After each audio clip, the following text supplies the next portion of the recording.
unit. Okay. Casa Rio was a 100-unit complex that was brought to us by one of our another team that we co-sponsor with often. They're actually two of my students, because I'm a coach with another real estate group, Jake and Gino, and they were two of my students that kind of grew up and graduated and started doing big deals on their own, and they found this deal and brought it to us to help co-sponsor with them and help take it down. So Casa Rio, San Angelo, Texas, C-class asset, 70s build. You can kind of see it here, pretty big complex. Other than, C-class property, a lot of the rents on it were extremely low, had a bunch of upside potential in income. But with that comes with all the deferred maintenance. So you have to, take care of the deferred maintenance, do a bunch of interior upgrades, and to be able to capture that additional rent. So everything was going fine on this deal. Again, this is an off-market deal. So off-market, direct to seller deal. There was no brokers, no listings or anything involved, no middlemen. It was just us and the sellers. Everything was going well until we had the inspection. Steve was down on the ground there on this property, as well as the other sponsors of the deal, and then our inspectors. And then one of the issues that came up glaringly was the plumbing issue. So we knew very quickly that the plumbing was going to be the issue to solve with this. Everything else in the business plan was pretty straightforward and pretty much textbook value add, C-class value add property, which is right in our wheelhouse. It's what we do. So we're trained for it. It's what we have experience in. The plumbing on this, the preliminary, well, I guess, Steve, I don't know if you want to comment on, since you were there, just what the condition of the plumbing is, what you saw there, and I'll finish, the so what of it. Okay. Yeah. I'll definitely chime in. So yeah, the issue with this particular property is that the drain lines, and so like plumbing is always going to be a big issue for anytime you're taking on any property. It doesn't matter if it's residential, commercial. Once you hit a certain age, the plumbing materials are just going to start to degrade. And so this one in particular had copper drain lines. Now, I know a lot of people are usually familiar with copper supply lines, which is ideally what you want. There's other materials out there too, PEX and all that kind of stuff, but copper supply lines are usually a good thing. Copper drain lines can deteriorate over time. And so that's what had happened on this particular property. The drain lines themselves had started to collapse. So the local or the on-site maintenance guy, he's just having to constantly piecemeal and patch, drain lines as he was able to. Very visible from, my inspection, like what was happening.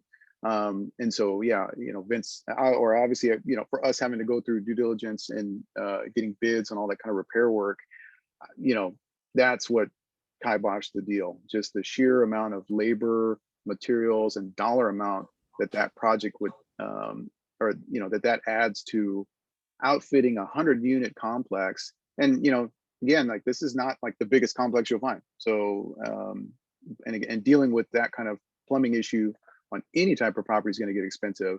If any of you guys have ever had to replace, cast iron plumbing or, any kind of drain lines, but when you're dealing with a 100-unit complex, nothing is particularly simple.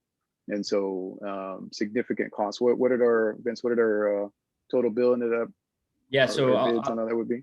Yeah, I'll take back over. Yeah. So the getting into this problem, and like we said, it was very obvious that there was plumbing issues, systemic plumbing issues that they weren't tackling it. They were, like Steve said, they were piecemealing it. They were just patching it. They weren't taking care of the root cause of the issue, which was a full plumbing job that needed to get done. All the horizontal, all the vertical, the vent stacks, everything need to get done. Even the units, the plumbing in the units also need to get done. So the cheapest bill we got was like $860,000. So we essentially had $1 million problem on our hands, and what were we going to do? We went back to retrade with the sellers. They ended up meeting us halfway.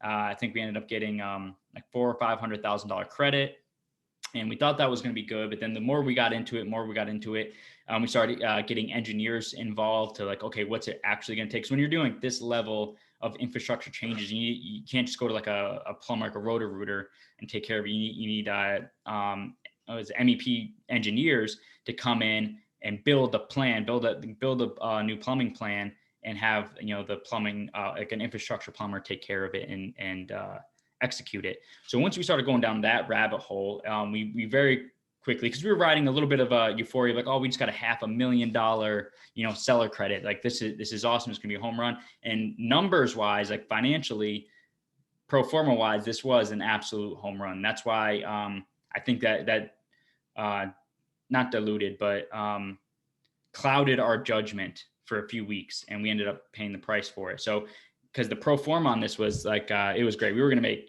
multi-millions of dollars on this deal easily, if it wasn't for this plumbing issue. And we're doing like plumbing in slabs. So they had to break up the slab. They had to, the engineer was saying things like, we have to clear out, because they had to break up the slab. The pipes are in the slab foundation. We had to empty out an entire building at a time. So now we have 4 buildings, around 25 units each building. We had to clear out an entire building for months of lost revenue, so they can go in and unit by unit, jackhammer the slab, lay the new pipe in, break into the walls, lay all the new pipe through the walls, and do everything in that way. So we started modeling that of extremely high vacancies for the first year or two, plus the $860,000 bill that we're gonna get into, and then you always throw a contingency on that. That's why I said it's $1 million problem, because contractors are never going to say, it's always going to go over, right? So you always put a buffer on whatever they tell you. It's like, okay, I'm going to put 10 to 20% on top of that, because once they start breaking into stuff. So what ended up happening is, it took so long to get the bids back. Another point here, and I'll finish up the story, is right when this happened, Texas was recovering from that big freeze that they had. If you remember, kind of beginning of the year, they were going through this really big freeze, and that disrupted pretty much the whole construction world down in the South, because they weren't prepared for it. So they were dealing with, all the contractors. Doesn't matter which contractor we were talking to. There were weeks and weeks, like 6 weeks, 8 weeks backed up. So on a combination of the financial pro forma was looking really good, and we were trying to convince ourselves of, this was the story, which it was financially. And then the contractors taking weeks just to even get out to the property to give us a scope, is that we weren't, we were keeping the deal live longer than we should have. And that's the lesson learned there, was we should have nipped it in the butt as soon as we saw the plumbing issues, as soon as we saw the patchwork that they were doing for years. We should have, so the pipelining, it was too far gone. We had three contractors out there, and we brought up doing, the pipe lining. And for those of you who don't know, pipe lining is like they blow this thing into the pipe, and then kind of expand it out like like a sausage, casing, and it cases, inside the pipe, and it hardens. So it's like a new sleeve inside of an existing pipe. The problem is you still need some remnants of a pipe. We're talking like raw sewage going into the ground and through the concrete, because the pipe is completely gone. Like, the pipe was gone 10 years ago. You just have like sewage going through concrete, like a passage through the concrete, because the pipe itself was gone. That's how bad it was.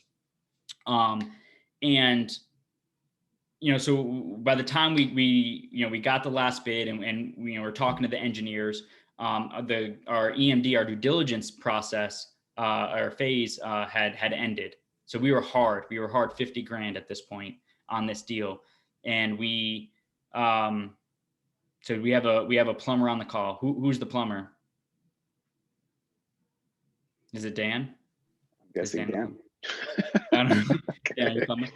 Anyway, so the plumbing was too far gone, and with the increased vacancy that we were going to have to assume of 25% vacancy, because they had to clear out the entire building the way that the water lines were. We weren't able to do unit by unit. It had to be building by building. And at that point, we kind of put all of our cards on the table. We looked at the deal, and we looked at the risk, which is ultimately what this boils down to, because money can solve, everything when it comes to this stuff. But were we willing to assume the risk with what we had known at that point, even though our due diligence process had ended? And we got together, and we all voted it was time to kill the deal and move on and take our loss. So what ended up happening is we ended up choosing to end the contract, forfeit our $50,000 deposit, because to us, the risk of going through with this deal and assuming that risk of this issue with the plumbing, and taking investors on with us to assume that risk with us was just not acceptable. There were too many variables and too much risk. So we chose to forego the contract, uh, eat the 50K EMD, and just cut our losses and move on to the next deal. So that's how the Casa Rio deal kind of buttoned up at the end. Was we chose, it was too risky, a proposition for what we were willing to take on. And that is that. I don't know if you have any questions. If not, we'll go on right to the new deals.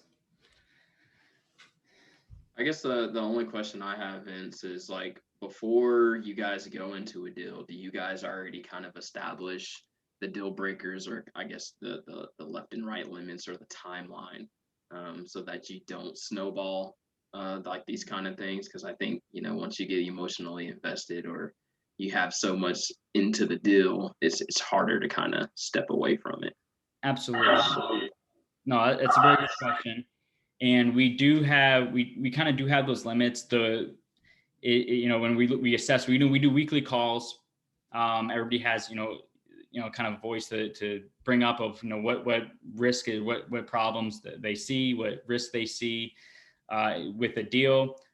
We always have the financial numbers, and that's what Duke's kind of leads up is, financially, is the deal sound? And we kind of all go over those very objectively, very transparently. We don't really get emotional about the numbers. I think with this one, which was and not so much clouding our judgment, it was just we kept holding off for the contractors when we should have killed it at day 29 of due diligence. We should have killed it then and moved on, because there were on that day 29, there was so much kind of uncertainty still, because we still had, maybe 10 plumbers out there looking at this place, but because of the freeze, none of them have given bids back. So we're at day 29 and the plumber's like, it's bad. I'm like, okay, well, how is bad? Is bad 300,000? Is bad 400,000? Is it 800,000, a million? And all of them were like, oh, we're still backed up. We're getting the prices to you. And so we kind of were like, well, let's hold off for the prices. So we chose to move forward, and we did have that credit. So the $400,000 or $500,000, I think it was $400,000 credit that the sellers gave us for the plumbing. So we did have that. So that gave us a big cushion of, kind of security to move forward past the due diligence point at that point. It wasn't until those bids started coming in at like 800,000, 900,000, million, stuff like that. And then the icing on the cake was the engineer actually finally getting a hold of the engineer. Weeks later into this, the engineer finally got out there, finally talked to us and was like, this is really bad. This is going to take, a year to solve. This is, we're talking emptying, each one of these buildings need to be emptied out for months at a time, because the water has to be shoved to the whole building as they go through and jackhammer up the concrete and tear into the walls and everything like that to get this done. And once we talked to that engineer, that's when it was like, okay, we're done. And then another side note to all this is that the sellers were being extremely dishonest with us. We kind of gave them some credit throughout the process, but the more we peeled back this onion of due diligence, we noticed that, it got to the point that they were straight up lying to us. They knew how bad the plumbing was.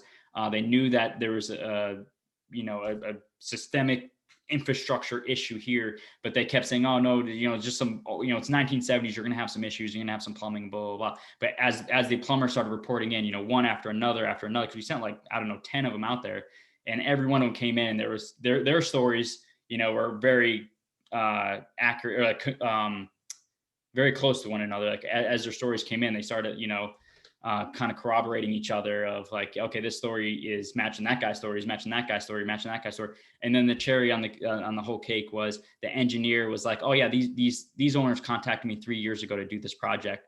And when I told them how much it was going to be, they stood down and didn't want to do it. So at that point, that's when we were like, screw these guys. I don't like working with dishonest people. And it's $1 million problem. On top of having a 25 to 40% vacancy for the first year because we have to empty buildings out. So all those together kind of all culminated in like a 48-hour period where we were just like, this is too risky. We're not willing to take this on. We're not willing to take investors on this deal with us. So we're going to kill it. The downside is that decision point was like 10 days past our due diligence or whatever, maybe 2 weeks past our due diligence period. So we sunk the $50K in order to kind of protect the future of the deal and more importantly, our investors. So that is that. Is it okay to ask for an extension for due diligence if you wanted to? I think we were already on an extension. I think we were already on an extension at that point because of the contractors, because of the freeze. They did grant us an extension. What is that? Okay. Oh, you're answering that other question, Steve. Okay. Yeah. So we did ask for an extension, but we had burned that too. And since you think they were dishonest, is there any I guess leverage in that to get some of your earnest money back? Yes and no. So no, like legally, like we can't take them like small, like, I don't know, there's a lawyer on the call. Maybe she can have insight, but commercial real estate's the Wild West. Like there's not protection like there is, with like single family where you have like seller disclosures and shit like that. Like that doesn't exist in commercial. Like it's the Wild West. You're on your own. It's you kind of eat what you kill type of thing. So there's that. And I did give them, use my Chris Voss skills to end up getting, I got 10K back of the 50K. And we kind of just split that up. And that was like our, consolation prize for losing 50 grand. But that was kind of the final end of it. Was I essentially guilted them into giving 10K back. But they were straight up lying. Like there was no way of hiding how much they were lying about the condition of the property. Like the engineer was like, oh yeah, they hired me 3 years ago to solve this problem for them. And, they couldn't afford it. Like right there was like, okay, I don't like doing business with shady people. But you had 50 grand in the deal as far as the earnest money, but then you also had some other out of pocket. Oh yeah, so I think we were all in about 70K, and we recovered 10. So that was the loss. Not fun. Not fun. Good lesson though. That an important lesson learned was if there's any uncertainty of your ability to close the deal and execute a business plan, and you're at the last day of due diligence, either get an extension or cancel the contract. Like there's no, we assumed a risk that we probably shouldn't have, but there was multiple circumstances on that, like the contractors were coming in and things like that. So we're like, hold on, let's get the contractors. Instead, we got the credit too. So that credit kind of gave us a false sense of comfort going in, but the right thing to do should have been cancel the contract on day 29. That would have been, and going forward, if there's any uncertainty, cancel it or ask for an extension. And if they're not willing to get an extension, cancel it. Like, it's better to lose maybe a couple grand of inspection costs and things like that, sunk costs like that, than, the earnest money, or even worse, you get into a deal that is not a good deal. Like you do end up closing. Like that's always the worst scenario, is you do actually close the deal and then you can't execute on the business plan as you planned because of these circumstances you didn't know about, or you didn't know about until it was too late. And now you have you have a personal guarantee on a $6 million loan, right? Now it's not 50 grand. Now it's like you have $6 million you're personally guaranteeing or something like that, or your investors' money that is at risk now. And that's way worse than the 50K will ever be. So that's why we don't think that the 50K loss or 70K, whatever it was, 60K is that big of a deal. It happens in this game. The lesson learned was, don't, if you're at the end of due diligence and you're not certain, extension or cancel.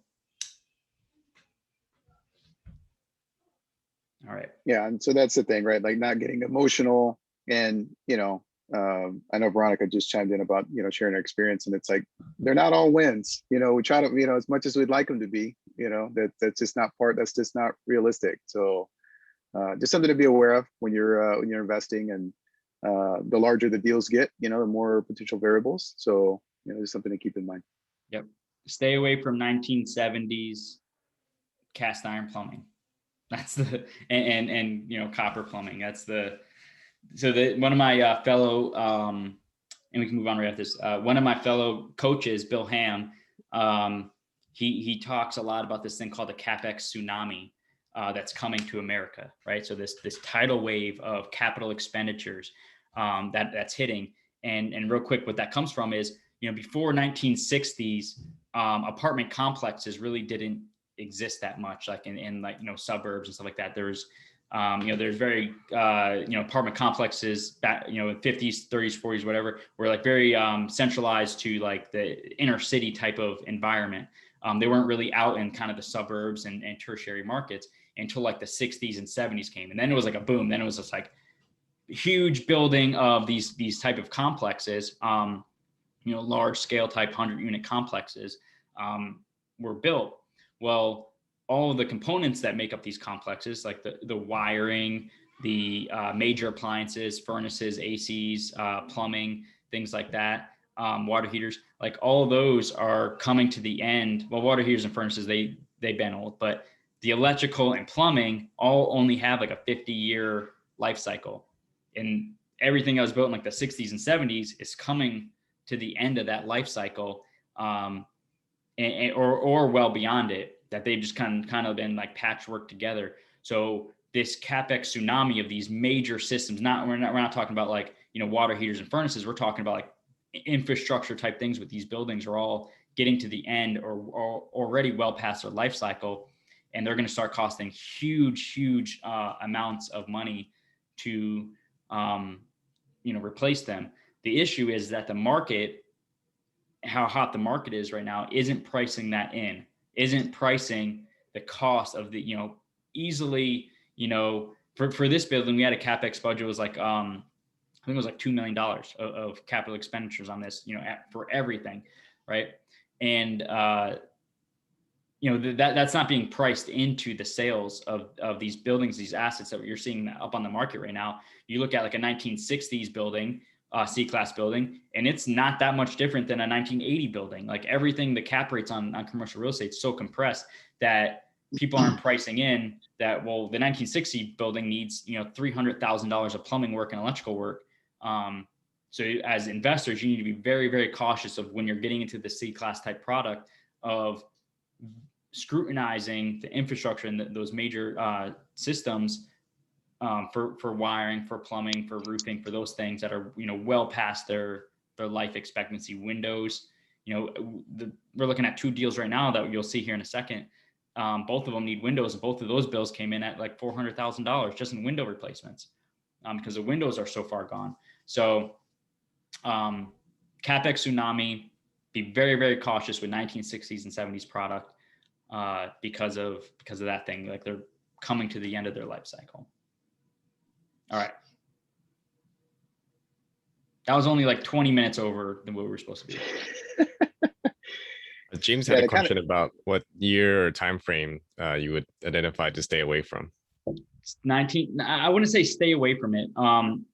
But generally, if you're looking at a 60s and 70s product, scrutinize it. Like, don't let because the brokers will breeze right over, like, oh, nobody cares about cast iron plumbing. That's just the myth people talk about, right? Old wives' tale or something like that.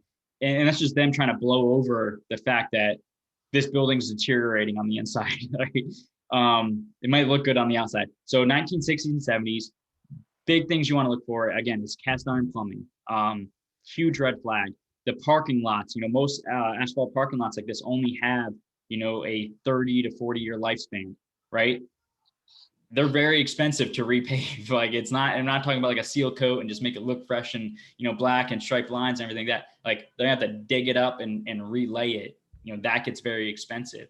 Electrical, once you see things like, FPE or Zinco, is it Zinco or Zinsco? Zinsco. Yeah. Federal Pacific Electric. Yeah. Yeah. Once you see that, or things like aluminum wiring and all, like most of that stuff should be updated by now because insurance companies usually mandate it. But if you see any of that stuff, like that, those are huge dollar sign ticket items. that you need to address. Any kind of AC that's still like was R22 ACs. Those are Freon, right? Freon ACs. Like if you still see some of those, like they're getting, because once you have to upgrade those, it's like a full system type of upgrade because they don't obviously make those anymore, right? It's banned, right? So 60s and 70s, be very cautious, scrutinize it, and make sure that the owners were doing the updates that they should have been and kept up the place. Asbestos flooring, right? Yeah, asbestos flooring. Right? You got hit with this asbestos flooring. Luckily, it was only like one apartment, but that's another huge one. Asbestos everywhere. Ceiling, floors, everything. Fire protection. They use a lot of asbestos foam and shit like that, and a lot of that stuff. That would be that's that kind of stuff that, James, to answer your question, like that's specific. Those are things that you're going to deal with specific to that age range, right? Because as technology improves, there's a reason that they use asbestos, like it's a good, fire retardant. That still holds true. But of course, like as you manufacture product, the technology changes and health hazards, and the long-term effects kind of start to become apparent. And I'm sure that there's plenty of stuff that we're using now that, in 20, 30 years, we're going to be like, oh crap, don't use that, but you'll run across building materials that at this point we're seeing the effects of. And so it's, it's something you need to be aware of now. Yep. Right. Absolutely. So biggest thing, don't let brokers or sellers like kind of blow over those aspects. Like, oh, asbestos. Oh, nobody cares about that. Oh, cast iron. Nobody cares about that. Federal Pacific. That's not even a thing. Like people just use that as a bargaining chip. Like, no, it's a real thing because your insurance company is going to come out and be like, your insurance policy is canceled unless these panels are upgraded. You have 30 days and it's going to cost you $200,000. Like that's what happens. So don't let them try to bully you into like not thinking those things are big issues. They absolutely are. So that's kind of what the main ones you're going to look for in 60s and 70s. Just make sure if you're looking at that product, it's been updated. If it hasn't been, you budget for it because you're going to be the one replacing it, whether you like it or not.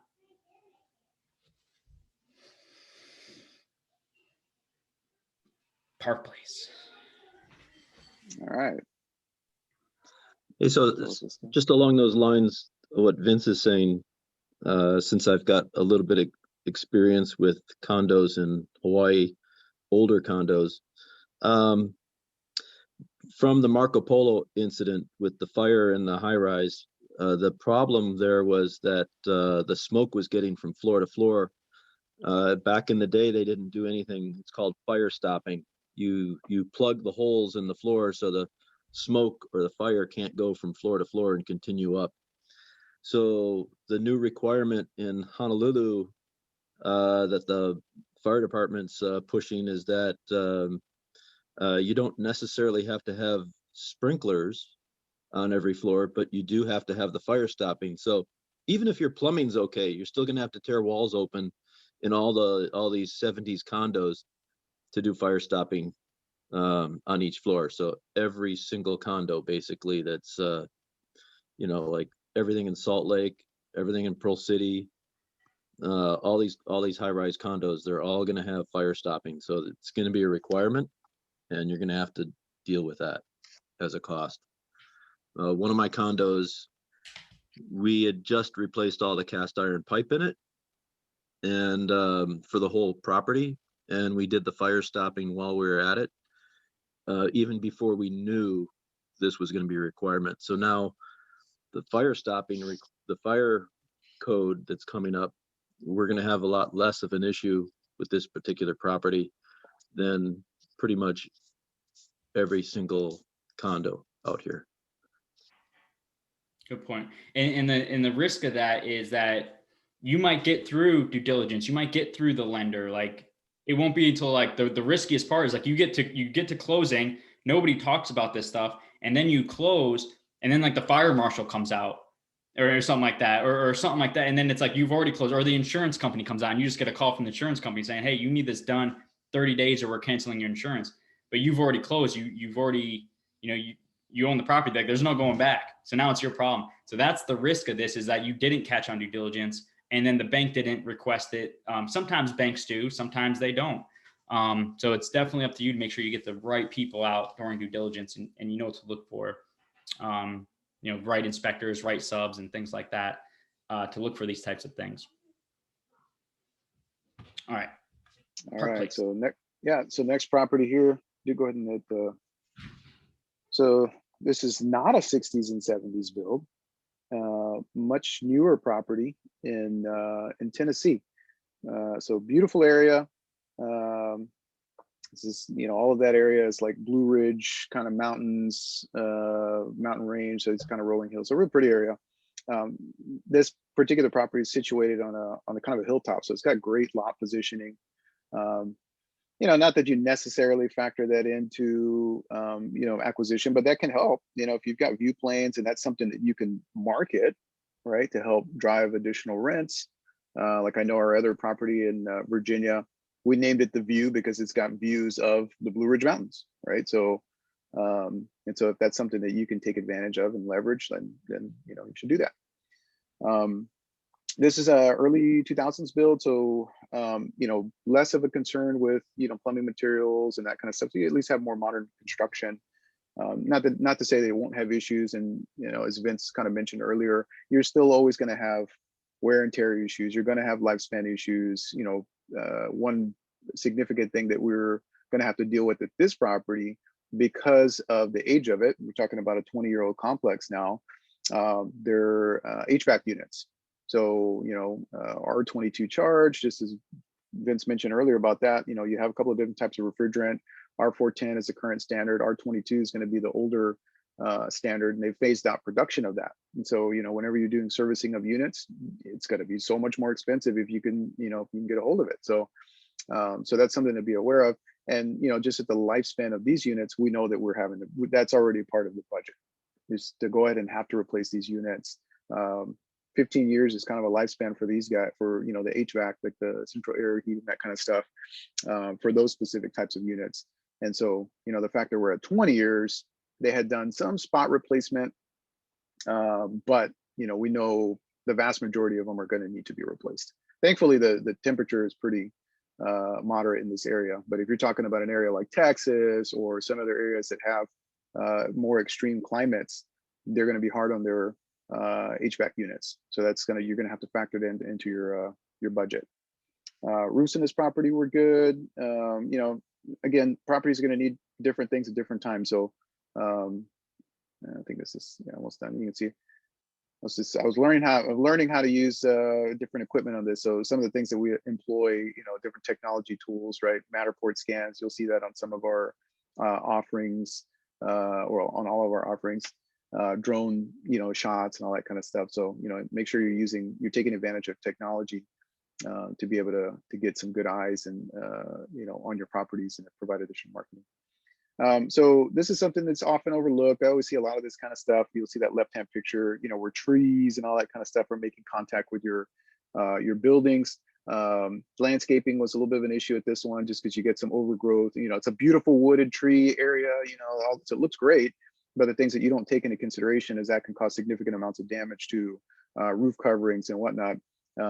Insurance companies not necessarily going to cover damage from, let's say, branches and all that kind of stuff, because that can easily be trimmed back, right? So yeah, Jason's shaking his head over there. So did insurance claims, right, for roofing and that kind of stuff. So insurance companies not going to take claims for things that you could have prevented, right? And you can trim back your trees. So you got to be mindful of that kind of stuff, because they can cause damage to fascia, to your gutters, to your roofs. I mean, I can't tell you how many roofs that we've seen damaged because they have overgrown trees. When the winds pick up, it's just rubbing away your roof covering. And so, what maybe would have been a 25-year, roof. Okay, well, just throw that out the window because your trees just rubbed away all of your asphalt and your, all of the different composition layers of the shingles.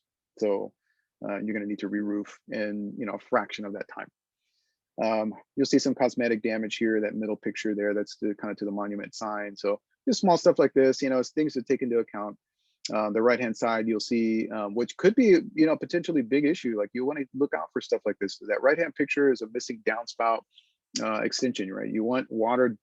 Water is incredibly destructive. So, and I think we have a picture later on in here in the deck of what can happen when soil erosion and whatnot happen. So, downspouts incredibly important. A roof can shed like an insane amount of water, and it's doing its job, right? It's keeping the interior occupants dry, but that roof plane can divert a ton of water to the surrounding area. So you want to make sure that that's diverted away from, foundations and that kind of deal. And so this is just dumping right out next to that foundation wall.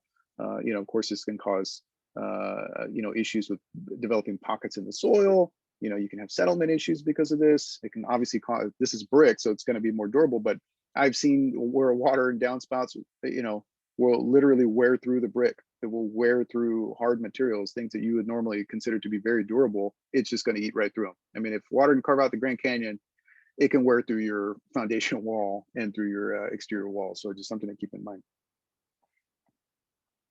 All right, next slide.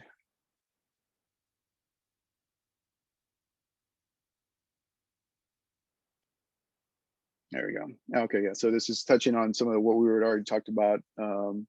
You almost kind of consider these, again, you got to take into factor lifespan of components. These are all original R22 charged compressors. So, talking about the age range of the complex, general condition of the units. Now, these are still functioning. They're 20 years old. They were still working. But just know these will not go another, 20 years. That's just likely, that's not going to happen. So you're going to have to budget in when you're seeing stuff like this. And again, all of this carries over to even smaller units. We're talking about these things at scale. So, but even if you're buying a house, this is stuff that you need to look at, because if it hasn't been replaced, you're going to need to replace it. Factor in, for a replacement in the near future. Same thing with the lower right-hand corner, water heaters. The modern stuff doesn't last anywhere near as long as the older stuff does. I've seen water heaters that go 30 years and are still cranking. But they used to build things a little bit more durable, I feel like, and I'm sure Jim can probably chime in on some of this too. The newer stuff, 8 to 12 years, kind of a typical lifespan, but it depends on location, depends on where it's installed. I've seen some here locally, if they're installed on the exterior out in the North Shore, I've seen them trashed after like 3 years, versus, kind of if it's in a nice interior space condition, it kind of kept away from the heating element, or exposure to the elements rather, you get a lot longer lifespan out of them. And then routine servicing on them too. I think this one in particular, yeah, it's missing along that right hand side of the tank. You'll see that Watts valve, that TNP dish. It's an overpressurization device is missing a discharge too. But small stuff like this you need to be aware of, because these are safety hazards. And next slide. All right, and Vince talked about this earlier. Windows, right? Windows are going to be a significant expense. Yeah, this is a couple of still relatively newer properties that we're working with, where again you're getting to the end of lifespan for components. This particular property, dual glaze, kind of newer windows. You're thinking, it should be good, right? They're not single pane. They're not like jalousies like who we deal with a lot here locally. But what ends up happening a lot of times on these guys, depending on the quality, depending on the installation. And I've seen even new construction houses, out here, where after a short period of time, maybe a couple of years, you'll have internal seals fail on the windows, right? They're dual glazed windows, they're dual pane windows. So they're sandwiching a layer of gas. But once those seals start to fail, you lose thermal efficiency, you lose lifespan, because now water can start working its way into the interior of the windows, which means you're gonna, and if you're in a cold climate, okay, now you're having issues with with those windows not doing what they need to thermally. So what? Now your HVAC components are working that much harder, right? Your ACs are working that much harder because the residents can't keep their units as cold as they want to, or they can't keep them as warm as they want to. Then you get condensation issues, right? You start to see some of that, which leads to other issues, right? Deterioration of components. And you start jacking up, humidity levels and all of that. The reduction of the lifespan of components reduces significantly. So you'll see me kind of pointing at how many windows per building. Now this complex wasn't every window. We have another one where it's like the vast majority of windows, but definitely we're budgeting for replacement for a number of the windows at this complex.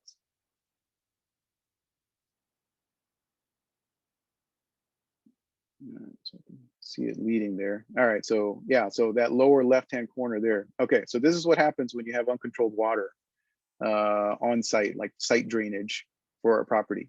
So that how we saw that missing downspout earlier. Now this wasn't just caused by missing downspout, so but it's partially caused by a missing downspout and just poor site drainage behind this particular building, that left-hand shot. That's all your foundation. That's all foundation that's exposed because of water runoff, poor diversion of water and poor direction of water around this building. And so it's just literally wearing away all of that support, all of that soil around the foundation. So this is, thankfully, this is just one building, but this is obviously something we'll need to address. But this is how destructive water can be. You know, you need to keep an eye on site drainage, make sure that, you know, obviously the roof's doing what it needs to do, but your site drainage needs to be intact and doing what it needs to do, or else you're going to get issues like this. And thankfully, we weren't seeing too much settlement or, you know, any kind of issues. This is just one corner, but this can cause significant damage and expense if this. And I called you Jim earlier, but Dan, I'm sure you've seen it where, you know, hey, you've got drain lines run through a slab foundation, and if you've got settlement issues, you know, you go to raise a slab, they go to level it, you're going to break plumbing lines. You know, you're going to snap stuff, which leads to a whole nother slew of work and expense and issues. And so, you know, you got to be looking out for stuff like this. On the right hand side, you know, vinyl siding they had at this property. Part of this I think was intentional, but you can see this is definitely something you want to look out for: exposed areas of, you know, siding. And this goes for things even beyond vinyl siding, right? Like vinyl siding can be, you know, I see spots of damage pretty frequently, but this could go for any type of, you know, cladding material. You know, you have layers to the building envelope, and so, you know, you're going to have, like, there's OSB here, and there's some other like sheeting material, but you should have all of this needs to be intact for it to function the way that it should, right? Because now you can potential for water intrusion. Vince looks like he wants to chime in. Yeah, I got some backstory on this. So I actually, one second, can you guys hear that? This is great. My kids are good. World War III right now. Anyway, what was I saying? Oh yeah, so I actually went out to this property before we actually got under contract, and the seller was giving me the backstory on what we're seeing in the right hand picture here. So if you're looking at kind of north to south, you remember that, like, the 2 rows of buildings on the east side, the way the wind comes in up that ridge, some of those units on that side had kind of like, you know, consistently having issues with moisture coming in, mold growing on some of those units on the east side. And they were trying to figure out, why is it only these units on this side of the building? They kept, you know, doing the kind of exploratory cuts in the drywall, look for leaks from upstairs, things like that. And what they decided to do was take off some pieces of the vinyl siding, because at some point they might have suspected that it was coming from outside, from the outside covering here. And that's what they do. So they intentionally took this off to investigate. And what they found was that in some spots on the building, they didn't use the proper vapor seal, the vapor barrier, or house sheeting that you see a lot in Hawaii. You kind of see when they're redoing the siding, they put that you know, that sheet between, as a barrier between the plywood and the OSB and the vinyl, or whatever the siding material they're using. Yeah, you'll see house wrap, tie back, Yeah, and yeah. I see it all the time. So that's what they discovered, was what they either missed some spots, or they used a very cheap one in some spots. And so that's what they realized, that's where the water was coming in, is that on the east side of the buildings were just getting beat up more by the weather, by the wind, because we're up on a ridge. So as that wet moisture was coming up the ridge, speeding up, and that wind was pelting those buildings on the east side, they were kind of taking a beating more than the other ones, and water was getting through you know, that vapor barrier in some spots. So a combination of the windows and the vapor barriers, that's why the molding was coming on those units only. So we've identified the issue. The fix is we're going to redo all the siding, all new, you know, higher quality vapor seal, and all new windows. Problem solved. But that's what we're looking at here, and that was kind of the backstory of this issue. So Not a very common one. That was kind of the first one that I seen like this, but that's kind of just a level of, due diligence that you should be doing on some stuff. All right, next slide. Oh, there we go. Back to you. Anyways, for Valley View. All right. Are we doing video volume off, right? Okay. So Valley View, this is a deal in Roanoke, Virginia, 102 units from the same team, from the Casa Rio team. They found another off-market deal in Roanoke, Virginia. We actually have a property 10 minutes away from this one that we actually just finished kind of the reposition on. Value add reposition on that one in Salem. 102 units here, and I'm kind of just describing what I see here, what the plan is on this one. So the story on this one, the 85-year-old owners, mom and pop owners, they've owned it for 30 years, and they're looking to retire. When I'm talking mom and pop, it's like they didn't even have a computer on site, like on the whole thing. So like everything, her leases, her rent rolls, her P&L statements, everything was like handwritten out. She gave me her budget on the back of like a utility bill, handwritten. So very, very mom and pop, to the T. But what comes with that is, you have low rents and things like that because they haven't upped the rents in this place in 10 years. What also comes is deferred maintenance, just because they're not getting around. They're not getting around the property a lot. They're not getting into the major systems. They're kind of only fixing stuff that's when it breaks. They're not being very proactive. So because of that, we have some deferred maintenance on this property, but what we do have is a excellent location of this property, excellent location. We just need to bring it up to the 21st century. So we just actually finished our major due diligence on this, and we're deciding to move forward with the close, with going through on this one here. And we'll be doing a huge exterior remodel. What we were surprised was it looks pretty ugly from the outside. The siding looks ugly. The brick looks ugly. The windows look ugly. All the vegetation and landscaping looks ugly and overgrown. So most of our budget is actually exterior on this one, because the interior of the units are actually really nice. This property was built really solid. The units are decent size. A couple square feet smaller than what's normal these days. But they're still, decent sized units, 1, 2, and 3 bedroom unit mix, as a solid unit mix. So inside, we're going to just be doing our standard, Tri-City Stage 2 renovations, which is paint, flooring, fixtures, countertops, hardware, maybe some appliances, maybe a mid-tier appliance package, things like that. But it's not needing like full gut jobs. And they're in good condition. They're not beat up like the walls and things like that we're gonna have to do a lot of patching and things like that. So that was one thing that we're very surprised with, that the residents here have taken good care of the units. So it just looks ugly on the outside. So we're going to be doing this property needs all new windows. So all new windows. We're going to redo the vinyl. We're going to paint the brick. We have a landscaper. We're going to do about $50K in landscaping, clean it up, and modernize the landscaping and hardscaping. New community signage. It has this pool in the back here.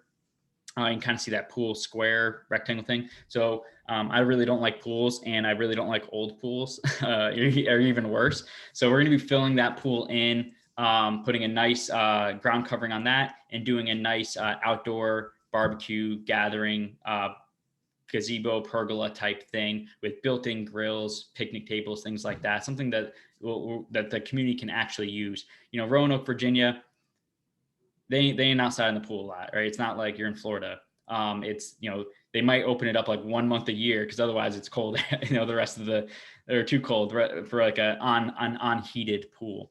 So, and this one hasn't been opened. That cover's been on it for 2 years now. They haven't opened it up since 2019. So there's going to be a slew of issues just to even bring it online. So we're just going to not even deal with it. We're filling that pool in. We're going to make it an awesome A-class outdoor gathering party place that the community will actually use. So really excited about that. The parking lot here. So this is an example of a parking lot that's reached the end of its life. So the center 15 feet of this parking lot Has lots of potholes, lots of deep cracks. You're not just throwing some crack sealer in there and filling it. It needs some needs to be dug out. So what we're going to do is we're going to dig out the center, 10 feet, repave that. We're going to do overlay everywhere else, and then seal stripe it. Parking lot's going to look really good. Put new dumpster pads on it. Get the exterior looking really, really good at this place. So really excited for this project. No real systemic issues. So here's a lesson learned from the last deal. So the last deal, Casa Rio, 100 unit, 70s build. This one, 102 unit, 70s build. First thing we did was get our plumber out there. We want these lines hydrojetted and scoped. Hydrojetting cost us about $5 to $6 grand sunk cost. So if we don't move forward with this property, the seller got, a free hydrojetting of all the lines, and they look great for the next, 10 years. But it was not a mistake that we were willing to do again. So this is us living, through that lesson learned of the last one, is we chose to spend that $6 grand, get the plumber out there, hydrojet all these lines. And what that is, a hydrojetting is like, they take I don't know what the PSI is, but thousands of PSI, maybe 3,000 or whatever, 6,000 PSI. And they're going to blast it through the lines and clear all the crud out of the plumbing lines, of the drainage lines, all the way out to the main at the road. And then they're going to stick their camera down in there, and they're going to get a much better view of the condition of the lines without having, because these lines, they get grease and crap in there that kind of coats everything. So just cameraing a line without jetting it, you're not seeing the full picture of what's going on. Especially if there's a lot of grease. So we pay to have it jetted out, so it's crystal clear when they stick the camera down there, exactly what we're dealing with. And he gave us the clean bill of health. He says these are the cleanest lines that he's seen for this age property, in a very, very long time. So he said you're not going to have any issues with these lines deteriorating while you own the place over the next 5 to 10 years. So that was very reassuring, and that was money well spent. Of getting the lines jetted and scoped. And that was our biggest lesson learned, was absolutely, if you're dealing with any property in this state range, it's not negotiable now for Tri-City Equity. We're getting it done. Lines will get jetted. They will get scoped every time. So other than that, everything was really good. We're going to be moving forward here on this deal very soon. Oh, the HVAC, that was another thing. So the HVAC of this place is atrocious.